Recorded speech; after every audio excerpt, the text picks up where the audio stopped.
Donc, je reviens vers un quart de siècle d'imam et il y a certaines choses qui sont revenues à la mémoire et j'aimerais vous en citer parce qu'il m'est impossible de pouvoir parler de tout l'itinéraire avant d'arriver en France.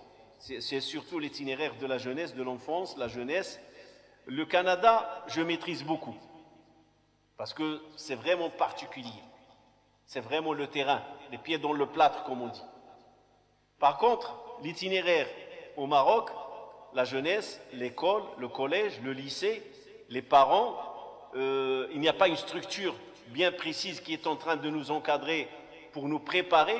Notre vision de l'islam et la conception de l'islam, c'est une vision qui émane d'un héritage traditionnel, c'est-à-dire l'islam représente pour nous quoi? C'est une identité, on est musulman, on a été, comme disent les chrétiens, baptisés, l'aqiqa, on a connu l'islam comme ça, nos parents nous ont donné, ils nous ont choisi le nom musulman qu'il faut, comme ma personne c'est Mohammed, ils nous ont ramené Al-Kutab, l'école coranique, on était petits, ils nous ont fait la circoncision, ils nous achetaient les nouveaux habits quand il s'agit de 3 fêtes, c'était les moments les plus attendus chez nous, c'est la fête de fin Ramadan, la fête du sacrifice et la fête du Mouloud. Ce sont 3 fêtes dans lesquelles on change les habits. Et quand on a commencé au début, nos parents nous ramenaient et on mettait. Je me rappelle très bien ce que ramène le papa avec les moyens qu'il a. On dit bismillah, on est content. On a des nouveaux habits, un nouveau tricot, un nouveau pantalon. J'avais droit à une paire de chaussures par année. Parce que je vous ai dit l'autre jour, j'étais quelqu'un qui boitait, j'avais la polio. Et donc mon père me ramenait chez un cordonnier orthopédique. Il me prenait les mesures et j'avais droit à une paire de chaussures. Et oqsim billah, qu'avant arrivait l'autre paire de chaussures, celle que j'ai dans les pieds, elle est déjà trouée. Et je dois la ramener au cordonnier pour qu'il change la semelle et la colmate et la répare en attendant l'arrivée. Les moyens ne permettaient pas, comme aujourd'hui, quand on regarde la jeunesse. Et ça, c'est très important. On regarde la jeunesse, combien de paires de chaussures vous avez, combien de paires de baskets vous avez, combien de paires de chaussettes vous avez, combien de culottes vous avez, combien de caleçons vous avez. Tout ça, il faut regarder votre robe. Et on peut vous parler à notre époque que ce qu'on avait. 2 pantalons, 2 chemises, 2 tricots, 2 culottes, 2 paires de chaussettes et une paire de chaussures. Je vous parle de ma personne. Et je ne considère pas mon père un pauvre. On appartient à une famille modeste. Aujourd'hui, c'est l'opulence. On est devenu une société de consommation. Je ne parle pas qu'en France, même dans mon pays natal, le Maroc. Aujourd'hui, il y a la garde-robe, elle déborde. Les baskets, ils débordent, les chaussures, les chaussettes, tout. Il y en a une quantité. Pourquoi les prix ils ont baissé et la quantité, elle est énorme. À l'époque, l'offre et la demande. La demande, il y en a, mais l'offre, il y avait peu. Il n'y avait pas les Chinois à l'époque. Il n'y avait pas. Aujourd'hui, le marché chinois, l'industrie chinoise, il a noyé le marché avec ses produits. Et donc, les chaussettes, donc ça, c'est le contexte. Et je ne peux me rappeler de tout, je reviens au sujet, concernant les choses que j'ai appris de la religion, à part ma lecture personnelle que je vous ai déjà dit, que je lisais tout ce qui me passait entre les mains, bon ou mauvais, je lisais tout. Je n'avais pas une orientation musulmane de lecture, à part que ce que ça signifiait l'appartenance à l'islam,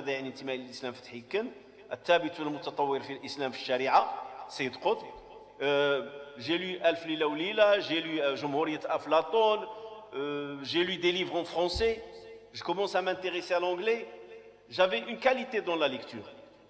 Et ça, c'est le dictionnaire français et le dictionnaire arabe, le Munjid. Le Munjid et la Rousse. J'avais une chose que j'aimais faire, et je la conseille aux jeunes beaucoup. Je prenais le dictionnaire et je commençais par les alphabets A. Et je lisais les mots et leur sens, même si je ne me mémorisais pas beaucoup en français. Et je faisais la même chose avec l'arabe. La Rousse, autrefois, je crois que c'est toujours pareil, il y a les photos, il y a les drapeaux des pays.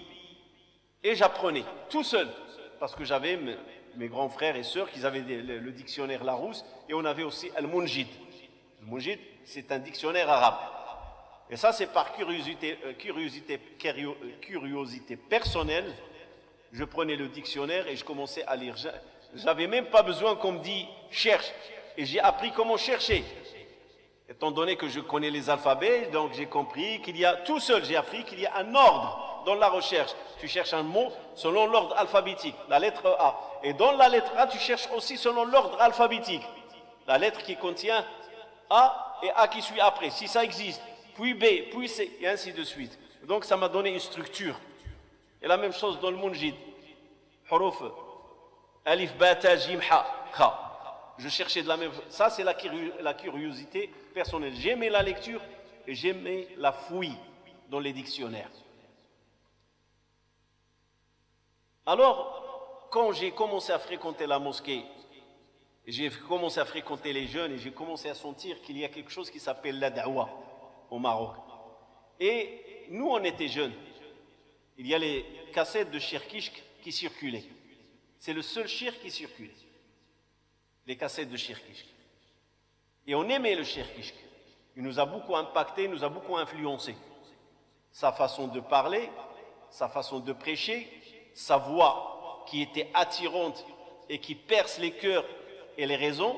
Cheikh Kishk, Allah lui a donné un potentiel de te saisir à l'écouter.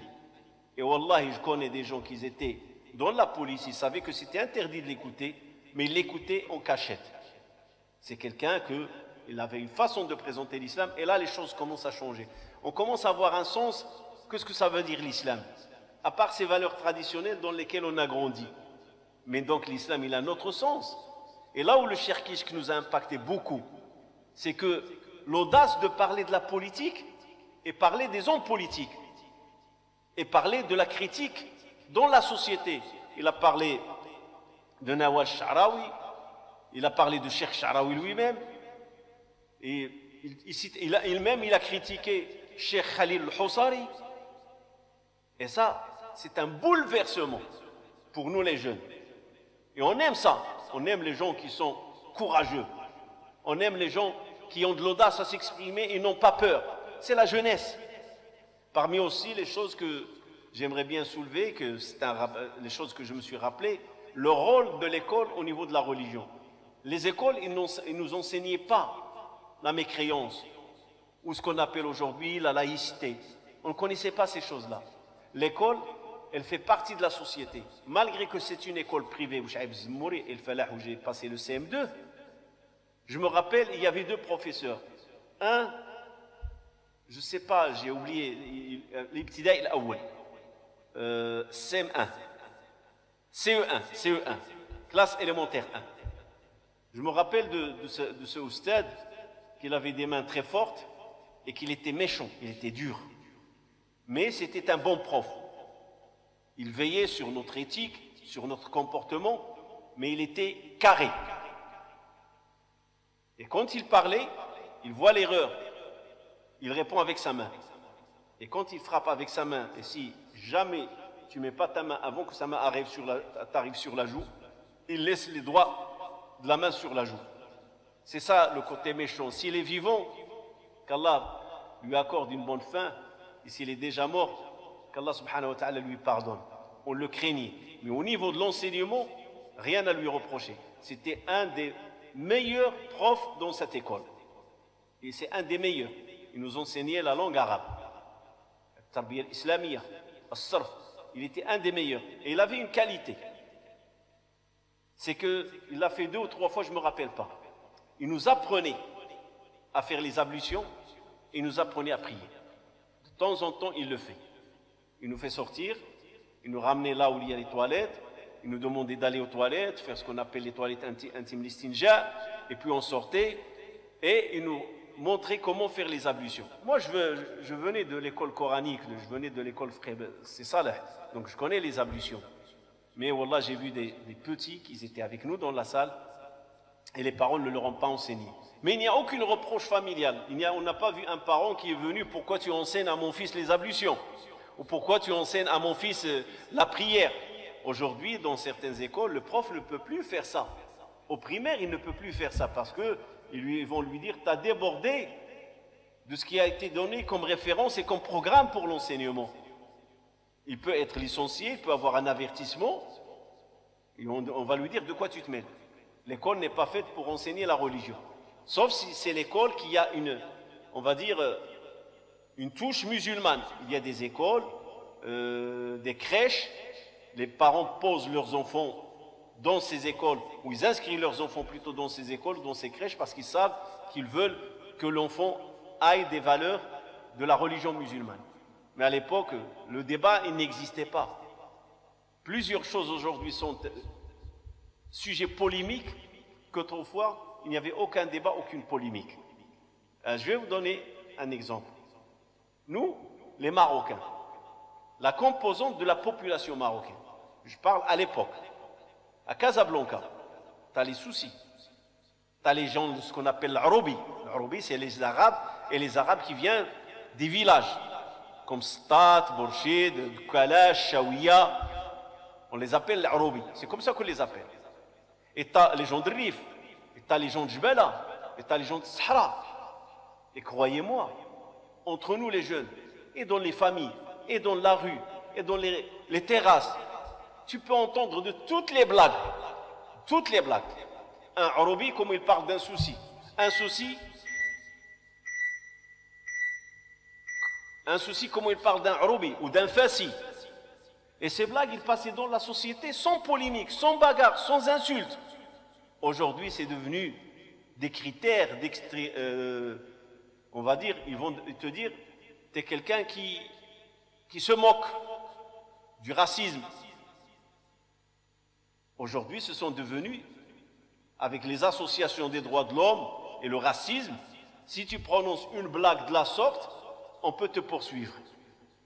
Parce que tu as fait un acte qui divise la Ummah et qui divise le pays, qui crée la fitna. Et autrefois, c'était des choses tolérées et on rigolait tout confondu. Il n'y a pas un qui se fâche. Il n'y a pas un. Et pourquoi aujourd'hui les choses, ils ont changé? Parce qu'on a pris la teinte, la même couleur de ce qui se passe en Occident. Le racisme, la xénophobie, ou je ne sais pas comment je peux qualifier ces choses-là. Pour vous dire que la société, elle a beaucoup évolué. Il y a aujourd'hui des conférenciers qui ne peuvent plus utiliser ces blagues. Même on parlait entre nous, parce qu'au Maroc, il y avait la composante au niveau religieuse. Il y avait les Marocains, la majorité qui est musulmane, il y avait une communauté. Nous, on a Casablanca, on a le Mellah. Et à Casablanca, il y avait la communauté juive et on pouvait blaguer avec eux. Dans le quartier, je vous ai parlé de Drb Kabir, il y avait une vieille dame juive, quand il voulait nous traiter, il dit Abel al-Bishlem. Comme ça, il nous traitait. Mon père ne va pas dire pourquoi tu as dit à mon fils Abel al-Bishlem. Et ainsi de suite. Ce sont des choses, il y avait une certaine tolérance. Aujourd'hui, la tolérance, elle est quasiment zéro au nom du droit de l'homme et le racisme. Et voilà, j'ai trouvé le terme, la discrimination. Les gens maintenant, ils font attention. J'ai un réservoir de blagues, mais j'ose plus les dire, parce que je ne sais pas ce que ça peut me rapporter. Ça, c'est pourquoi? Parce que la société, je ne dis pas qu'elle a évolué positivement, on est devenu très, très pointueux pour trouver les failles, pour traîner une personne devant la justice ou Non, on s'arrête. Toute chose qui peut causer et qui peut mener la personne, il va se trouver devant les autorités pour une blague qu'il a fait.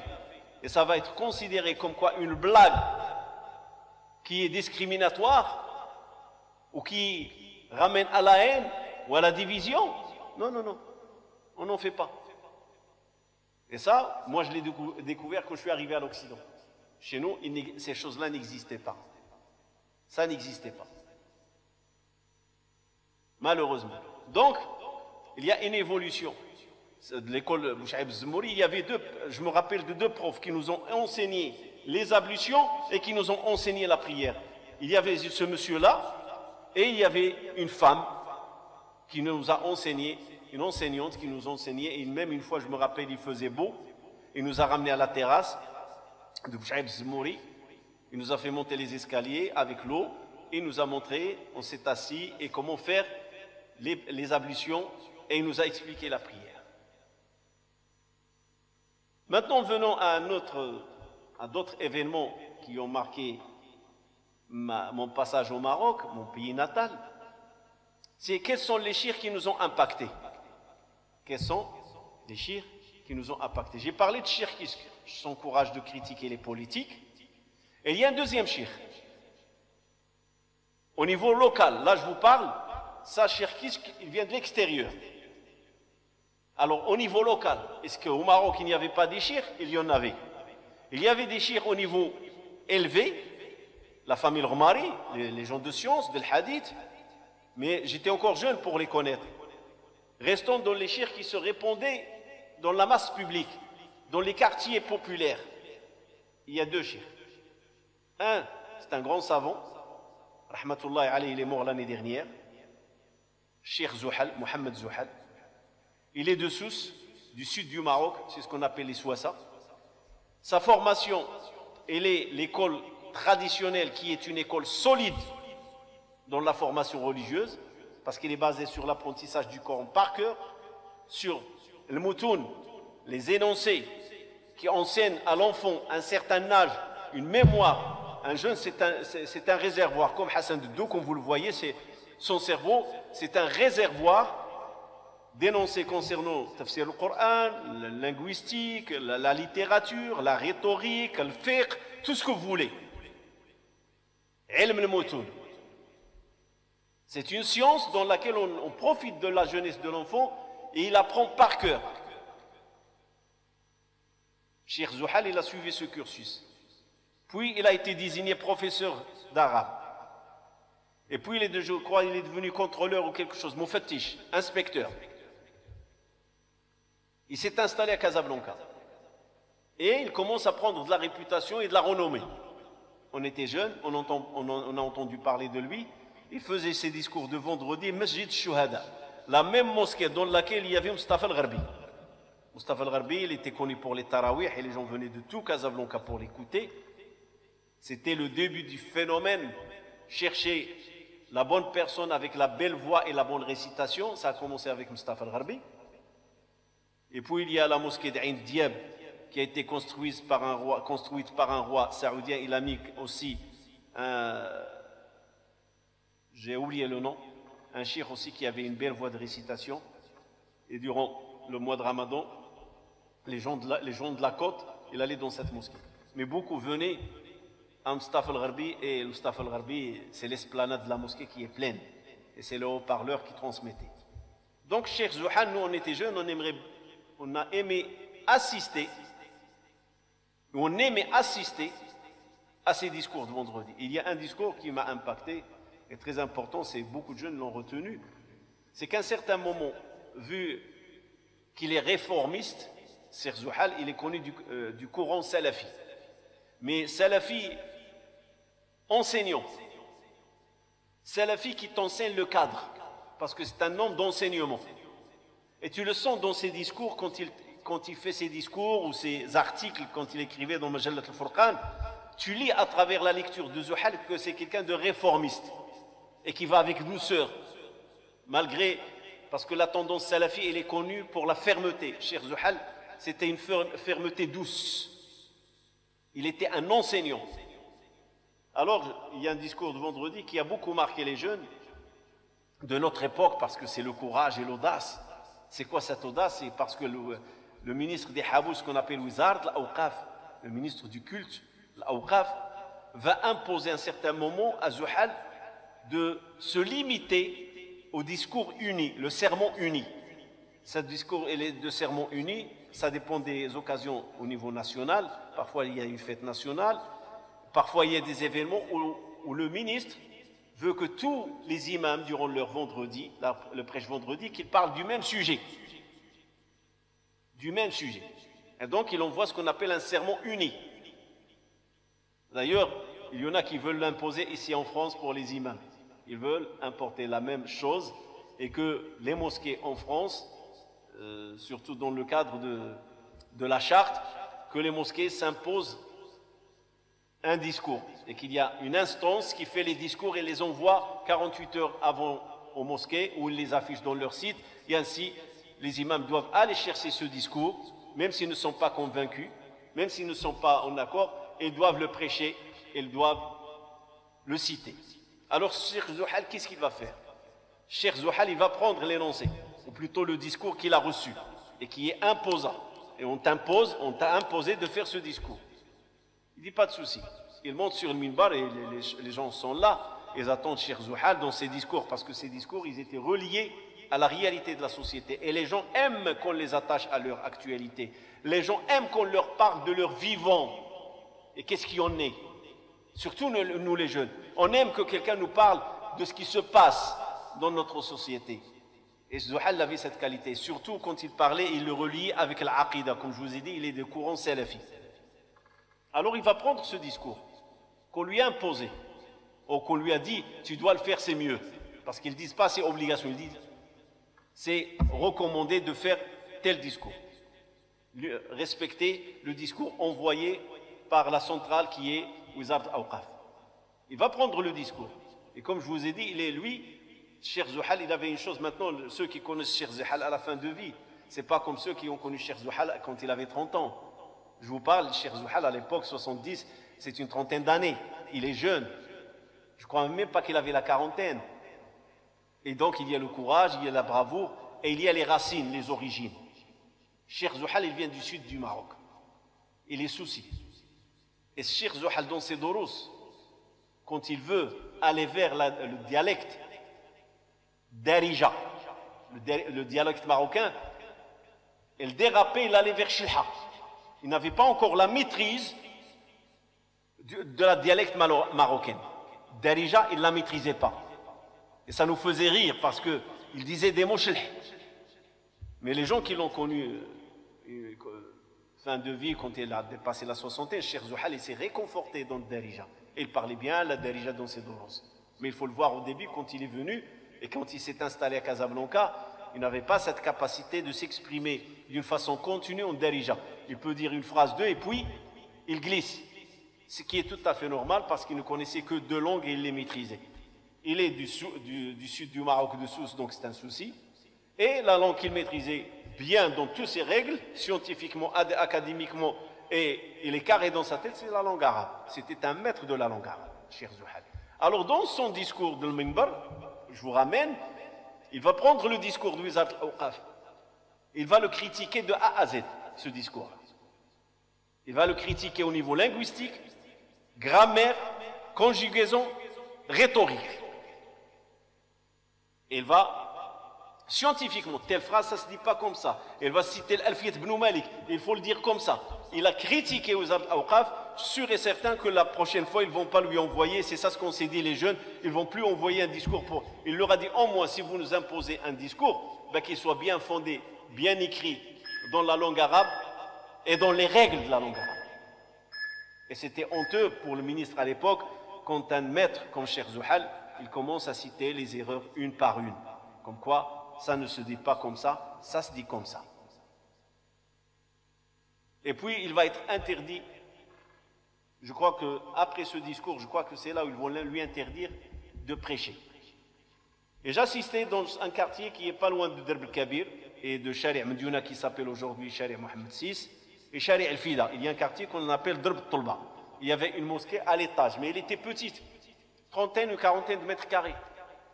Et Cheikh Zouhal, il avait l'habitude de faire chaque dimanche soir dans cette mosquée l'exégèse du Coran. Il a commencé par le Fatiha, il a fait le Baqara. Moi, quand j'y étais la première fois, il était dans Surat An-Nisa, le chapitre des femmes. C'est là où il était, Cheikh Zouhal. Il expliquait chapitre An-Nisa. Je vous parle pourquoi de ces choses?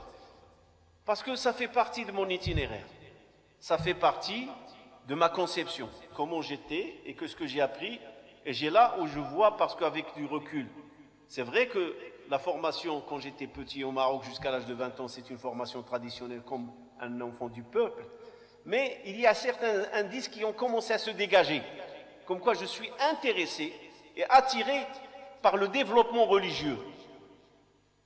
Et que je me détachais un petit peu de ce qu'on vivait dans le quotidien traditionnel. et que j'aimerais bien découvrir l'islam autrement. L'exégèse. Moi, je ne savais pas qu'il y a une chose qui s'appelait l'exégèse.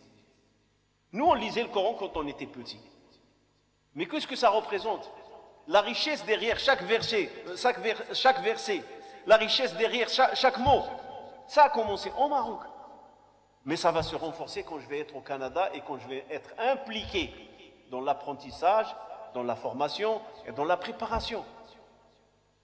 Et là, tu découvres les récits des prophètes, tu découvres la signification, surtout avec Usul al-Fiqh, la jurisprudence musulmane, et tu découvres que l'islam, vraiment, il contient, dans ces deux sources, qui est le Coran et la Sunna, que l'islam, il a dimension dans le temps qui n'a pas de limite. Et tu trouves la beauté de cette religion. Elle te saisit, elle t'impressionne, elle te permet de voir les choses autrement. Je vous ai dit, une fois que je suis rentré, ma sœur, elle est rentrée. Ma grande sœur, qui s'appelle Latifa, elle travaillait le ministre intérieur. Elle est rentrée, elle m'a trouvé avec un radio et avec une cassette de Cheikh Kishk. Et j'avais baissé le volume. Tout doucement, ma mère, elle était à la terrasse, elle préparait le manger, j'étais avec un voisin. Et on écoutait Cheikh Kishk. Elle est rentrée, c'était l'heure de Dhor. Et elle connaît Cheikh Kishk, comme quoi Cheikh Kishk est interdit. À un certain moment, les autorités, ils ont interdit la circulation des cassettes et personne ne peut te les vendre dans la rue. Ça passe sous la table. Et ma sœur, elle était inquiète. Je l'ai rassurée, non, c'est rien. Mais elle a entendu. Elle m'a dit, fais attention. Pour vous dire, et tout ce qui est interdit est désirable. Vous connaissez la règle, tout ce qui est interdit est désirable. Alors, Cheikh Kishk, il est interdit. Moi, je suis jeune. Mais pourquoi il est interdit? Alors, on aime l'écouter. Et on trouve que Cheikh Kishk, c'est bon. Écoutez Cheikh Kishk. Pas plus que ça. On trouve qu'il a le courage de traiter certains sujets qu'il n'y a que les politiques qui les traitent. Critiquer des savants, critiquer des positions, critiquer le gouvernement, ça, Cheikh Kishk le faisait avec beaucoup de courage et sans inquiétude. Tu sens que l'homme, quand il parle, il n'a pas peur. Et ça nous a impacté. Ça nous a touchés. Le deuxième cheikh, à part donc, je vous ai dit, Cheikh Zuhal, je reviens vers... il faisait le dimanche l'exégèse du Coran, de Tolba, et à peu près 1,5 km de chez moi. Et ça, on le faisait à pied. On ne peut pas frauder dans le bus. Et surtout à l'époque, on avait la pureté, c'est la religion, et la religion ne permet pas la fraude. On ne le fait pas. Et on allait à pied, en groupe, 3 frères, 4 frères.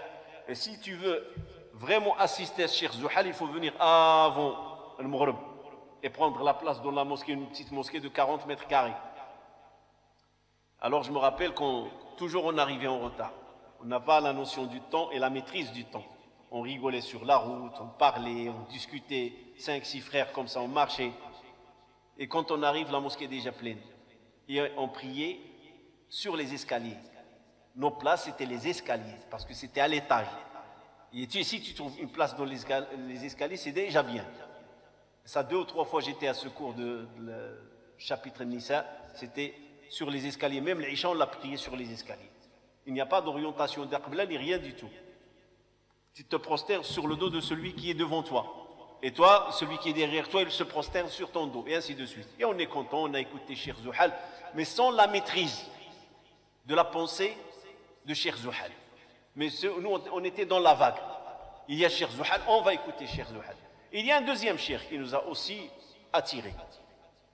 Il représentait aussi le même courant que Cheikh Kishk. Il était de Jama'at Tabligh. Il s'appelle Cheikh Samadi.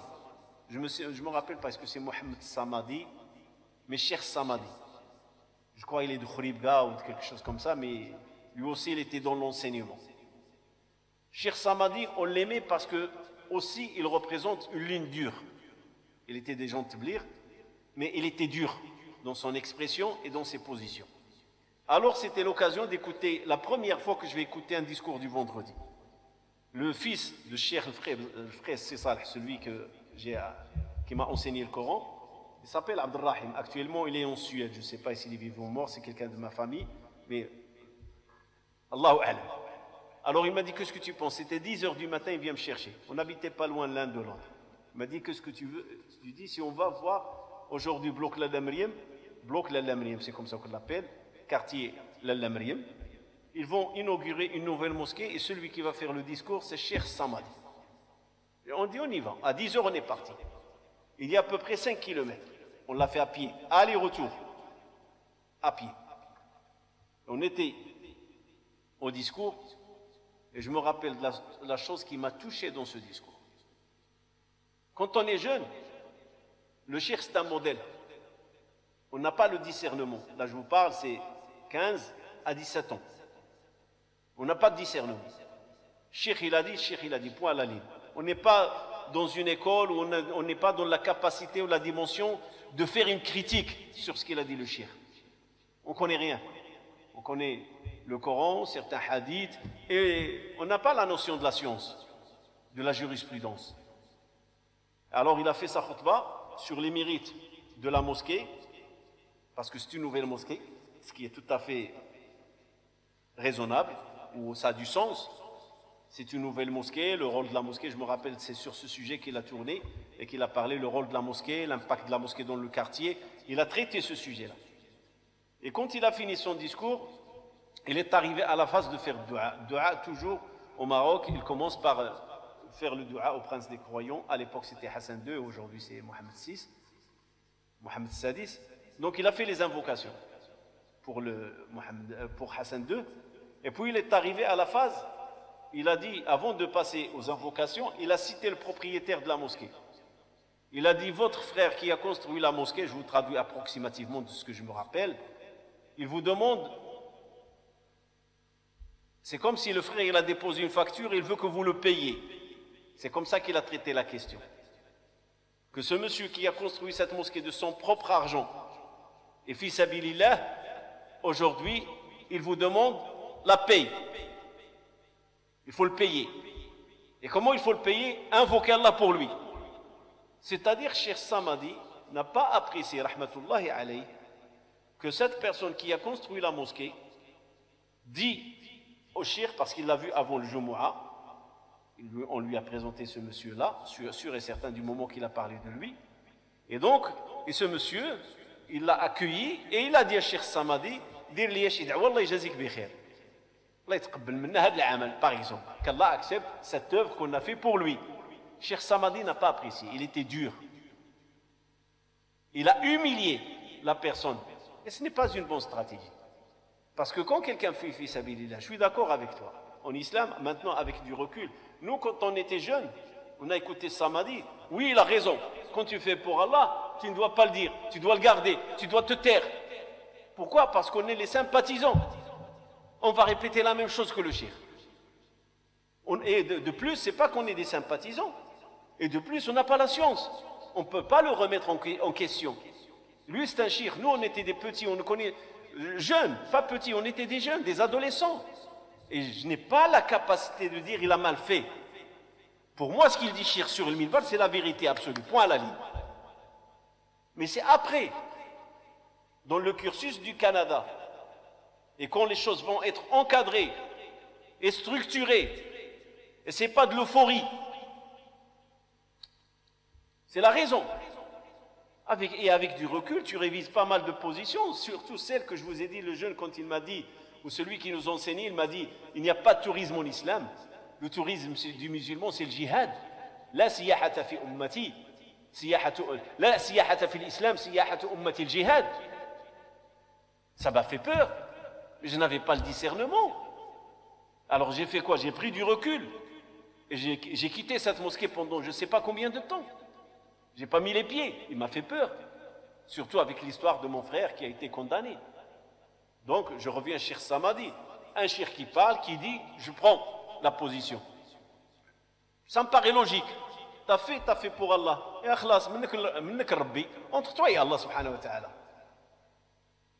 Et je n'aimerais pas aujourd'hui être à la place de ce monsieur qui a construit la mosquée, au lieu de l'encourager, pour qu'il y ait d'autres personnes qui prennent la même initiative et la même démarche construire. Étant donné que dans son discours, il a dit l'importance de la mosquée dans le quartier. Je me rappelle du sujet, l'importance de la mosquée dans le quartier, le rôle de la mosquée. Ben, si tu mets en avant le rôle de la mosquée, donc tu encourages. Et comment tu encourages? Il faut féliciter la personne pour qu'il y ait d'autres qui entreprennent le pas et la démarche. Mais si maintenant ce personnage, il attend une invocation, et toi tu lui dis, comme si tu lui dis, tout ce que tu as investi dans la mosquée, il est parti en vain. Fini. Tu n'as plus de récompense, tu n'as plus de rétribution, parce que tu as demandé qu'on te paye. Il n'a pas demandé un paiement. Aujourd'hui, je le dis, il n'a pas demandé un paiement. Mais j'ai 60 ans, là, à l'époque j'avais 15 ans. Et 15 ans, ce qu'il a dit, cher, c'est vrai. Et aujourd'hui, nous, on a un projet Aïcha. Et les gens donnent, ils disent, fi sabilillah.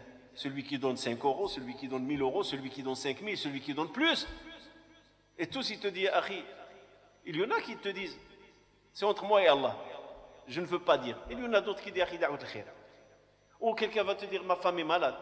D'autres, il va te dire, écoute, les enfants, c'est le grand souci dans cette société. Qu'Allah les guide.